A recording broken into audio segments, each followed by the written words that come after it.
Hey everyone, this is Micheal from Prater and Son. My son Ozzy, Oscar is his real name, but we call him Ozzy. I just wanted to do a quick little intro video with you guys before we kind of get started on this journey of what it looks like for our father and son racing team. I raced back in the 90s. In fact, I would say it was probably about 1989. A friend of my dad's had given him an old go-kart from like the 60s. And we started doing like the backyard racing type of deal with people where some of the neighbor kids had go-karts. We actually ran the track clockwise because it was the old yard carts with just single wheel drive. So if you went counterclockwise like we typically race now, it would lift that wheel off the ground, so we couldn't do that. So we actually ran backwards, and then my dad ended up getting, I'm wanting to say it was an early or mid 80s Margay frame, and that was the first like live axle frame that I ever raced on.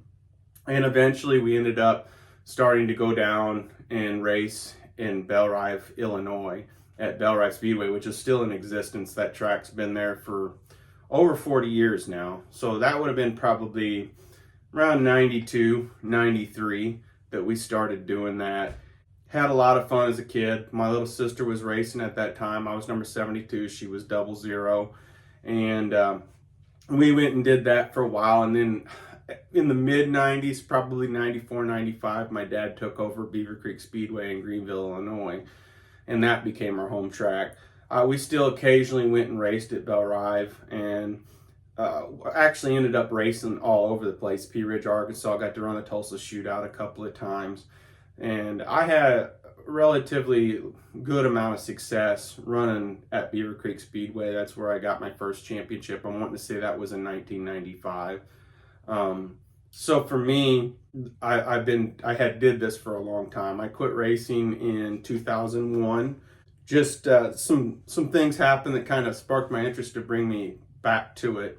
So Oscar, why don't you tell them a little bit about what made you interested in go-kart racing? Yeah, so when I first came into the sport, it wasn't with the karts, but it was with A-Mod stock cars, which my cousin Talon ran A-Mod stock cars, and they encouraged me to go out there and pit for them, and I learned a lot about the cars and stuff. And Talon's dad, Ryan, wanted to get me into racing. And his first idea was he brought up Warrior cars. He wanted me to drive Warrior cars. I brought up the idea to him, and he was not that welcome to it. So he was thinking of like other ways I could have went for racing, and he thought about how he used to race go-karts for quite a while back in the 80s and 90s. So he brought up go-karts, and it sounded like a great idea to me. So we immediately started saving and started going to look for karts.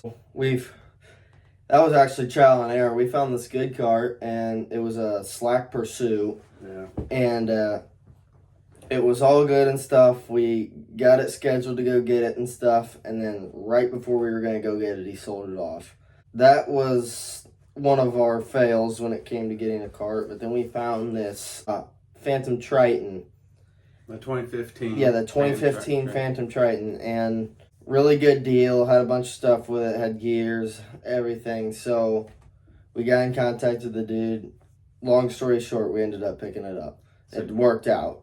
We immediately started there, so we started right before we got it, we started getting parts, all that like necessary stuff. And I was on the track not long later than that, and I started at Belle Rive Raceway because at the moment that's the closest track to us. Now, it hasn't been long since I started racing, but it wasn't too bad. It's been really fun so far. But we started racing Belle Rive. I was running back. Probably around August time frame of last year, or if you're watching this in the future, 2024 would have been when we started running at Belle Rive. So that was just getting the hang of it. We were running Belle Rive to get the hang of it, and then eventually when I was kind of learning a little more, we started to move farther out. So we were running a clone motor. We ended up getting a Predator motor. Well, With the clone motor, we went up to MB33. Yeah, MB33 in which is outside of Illinois. Oblong, Illinois. Michael Brown's track. If you know Michael, great dude. That's who we bought the Triton off of. Yep. So we went to his track. And I ran. That was a surprise because that track was a lot smaller, and I ran really good. So, like, A really racy, fun little track. He had to wheel the cart around it. Everybody does. It was very, very cool. Kind of had that backyard feel, but still a lot of karts with very good equipment. It has the backyard feel in the fact of that it's a smaller track, but yet the competition's really stiff there. that race ended up really good for me. I finished my heat. I won the heat, and I led most of the feature and made a mistake on the last turn of the race and got runner-up against the track champion, actually. Well, the track champion for that class. It was kind of funny, too, because he had to react to that adversity, and it never did it.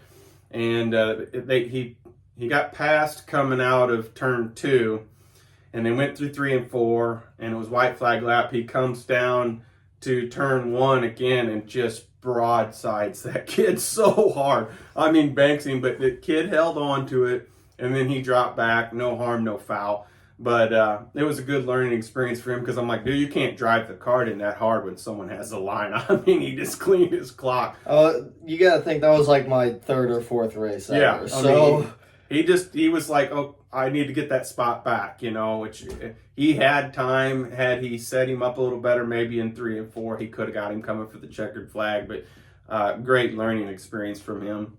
Kind of got a chuckle out of it. yeah, it was a great learning experience. I was a little upset, but eventually I congratulated the kid and everything was good. But that was probably the best race night I've had so far, other than the more recent. So after this, that was his last night in racing juniors there, because then we went on to Hams Prairie, Missouri. Yep. And that would be his first time running adult classes. I was going to say, that's when we had to get a Predator motor.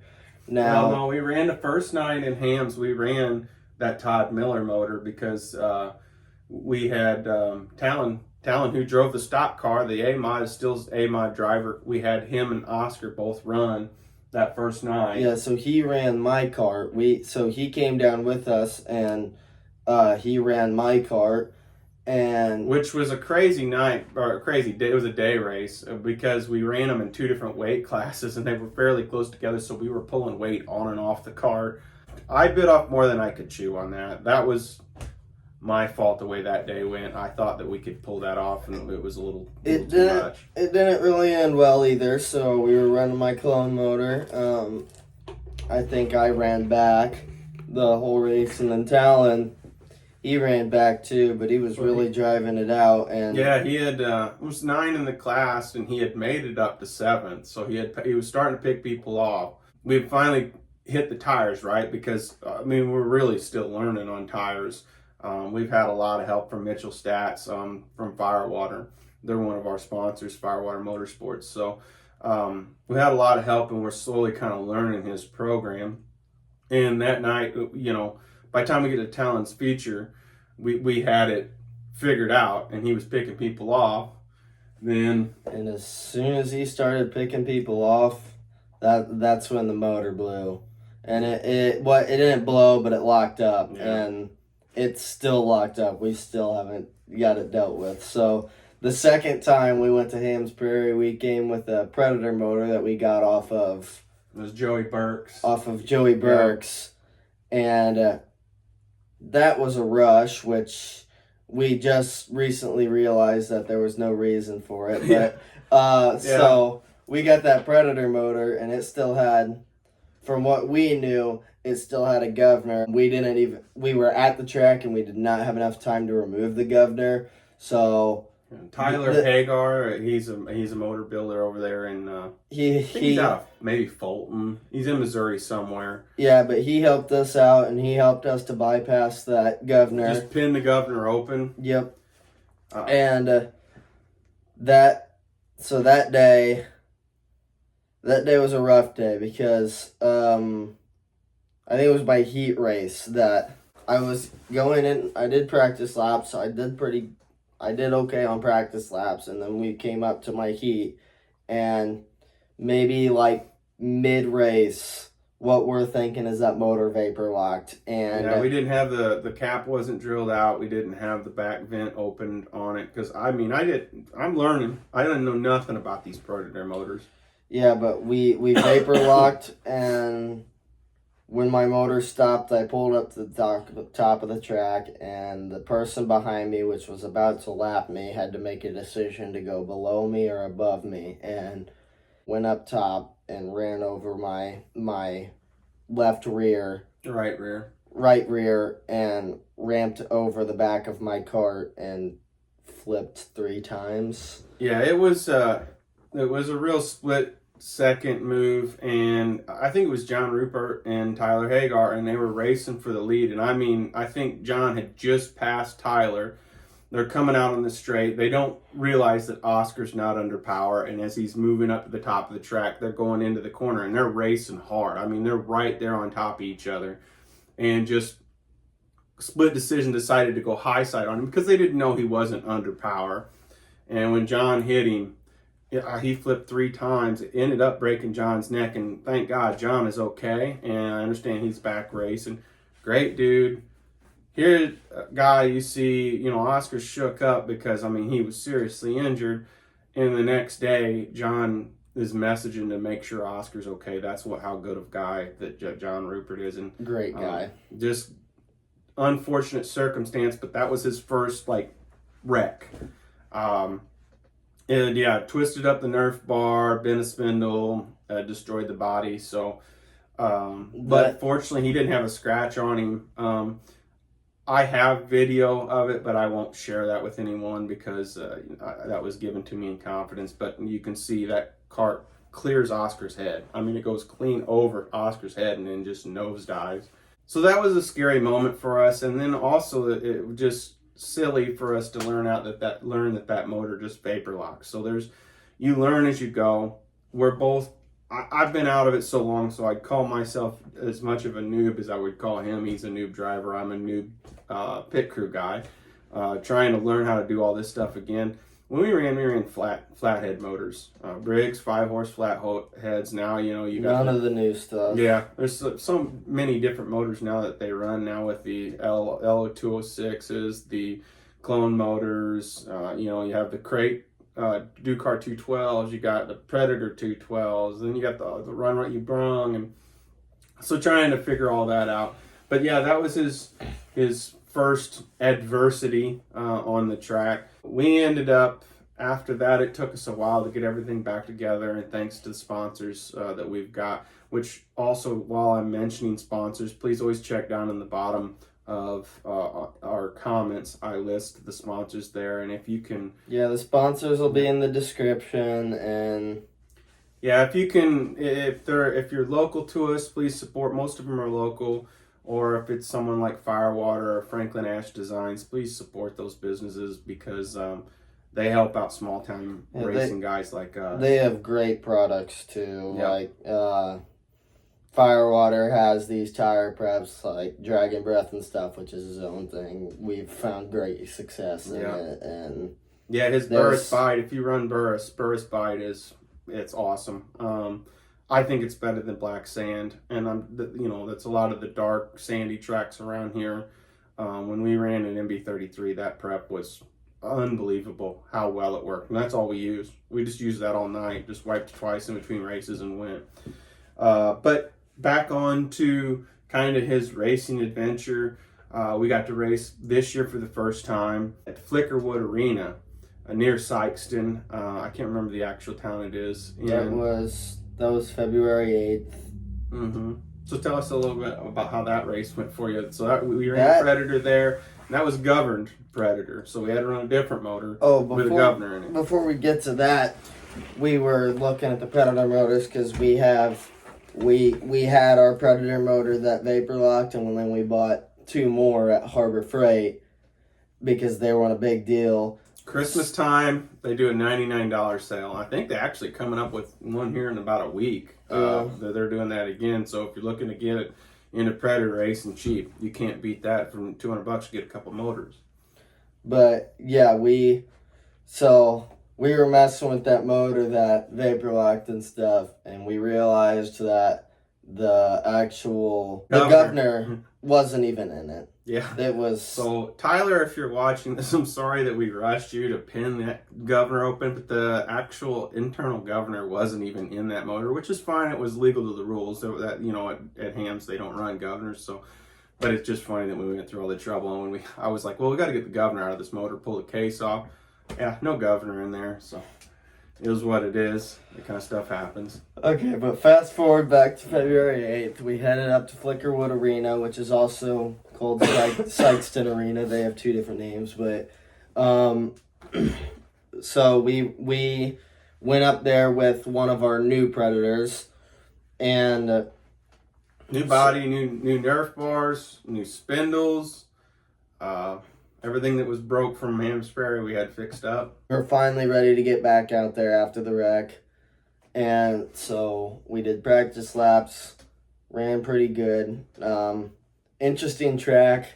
They run mowers, 4-wheelers, bikes, and carts there. Quite a bit of different things you can run. You had 4-wheelers with us the night that we ran. Yeah, it was carts and 4-wheelers the night we ran, and the thing about that is everything pushes up, including the 4-wheelers, pushes up a bunch of dust onto the top of the track. And that was the one struggle for that night.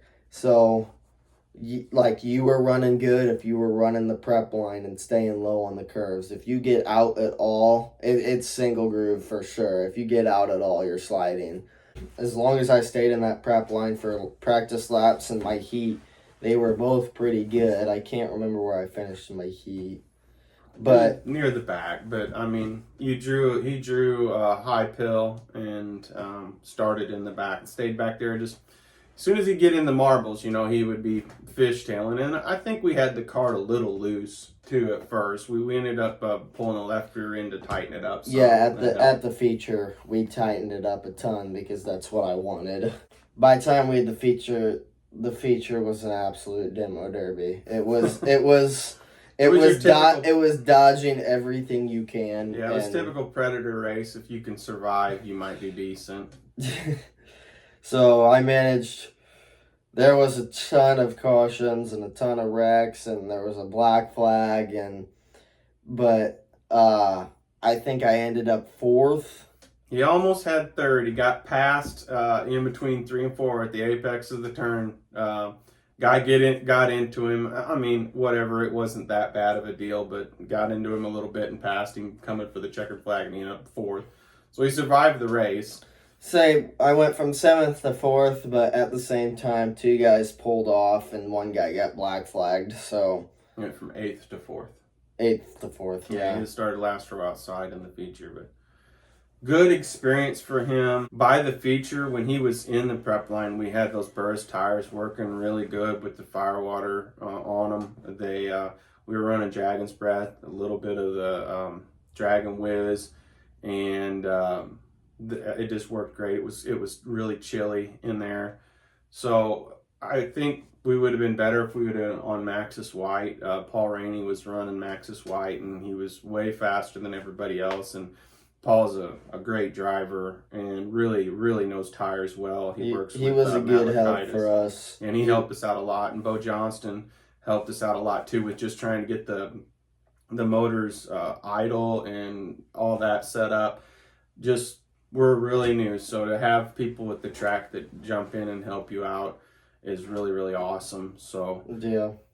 So that's kind of where we've been at so far with all this, and we'll wrap it up here because we're getting a little long on the video. But what I do want to say is we had initially intended on kind of doing like a gear rundown on the kart today, and I think we're just going to save that for another video. Yesterday it was like 75 degrees here in Illinois. It was a beautiful day, and in typical Illinois fashion, when spring is coming on, it dropped 50 degrees overnight, and it's like 30 degrees outside, and we just don't really feel like going out there and messing with the kart. So once the weather warms up a little bit this week, we'll get out there and kind of show you around the kart and show you guys what we're working with. But we're brand new to this whole thing, and kind of the whole idea behind this channel is to just show you guys the father-son dynamic that comes into racing. We want to help grow the sport of go-kart racing, and we want people to see how much fun a father and a son, or a father and a daughter, or even get the mother involved, the whole family, how much fun you can have doing this. It's also a way for us to kind of, we'll be able to go back and look at these videos and see where we started at and see where we ended up at. But we got to get some equipment. Big shout out to guys like Ben Taft and Thomas Tatum and Nick Bishop, Degenerate Garage, Kart 63, Super Duper South, Kart Speed Solutions, Dave over there. Those are the channels that kind of inspired us to want to do this type of thing. And them guys are really big on growing the sport of karting. And I love the fact that they just show, hey, whether they run good or have a horrible day or whatever, they show it all and show what happens. So, you know, we're not doing that great in the sport right now, but we know that we'll get better with time. And it's something that you got to have a ton of patience to do, but you still can have a lot of fun. We can go run dead last and have a ton of fun. Obviously we want to win, but it's not all about winning. It's about the experience too. So that's kind of the goal for us, to, you know, try to document what's going on so we can go back and look at it as well. And we hope you guys subscribe and hit that like button. That helps with the algorithm. And we'll get some mics, some lapel mics. We'll get some better lighting for when we do these sit downs. And hopefully we can get a GoPro or a cam box or something like that, and start to get some on-track footage of him racing. So hopefully we'll come up with some content that you guys enjoy. We appreciate you guys tuning in. Now, make sure you keep watching for our videos. We have a 2-80 coin race coming up soon, and there'll definitely be some big news for the racing team coming up soon too. So just keep your eye on it. When you subscribe, press that little bell next to it so you get notifications for when we post. Yeah, the cool thing about the decoying race, since you brought that up real quick, check that out. I think it's called the Southern Kart Nationals or Southern Illinois Kart Nationals.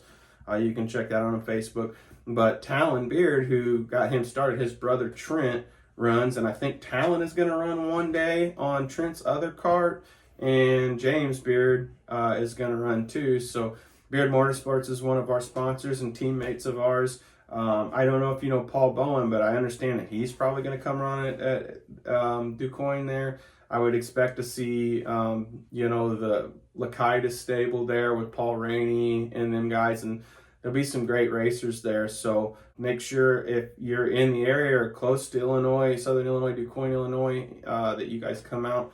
And if you see us, stop by and say hi to us. We would love to talk to you guys, and looking forward to it. So anything else? That's all I got. All right. Thanks, guys. We'll talk to you later.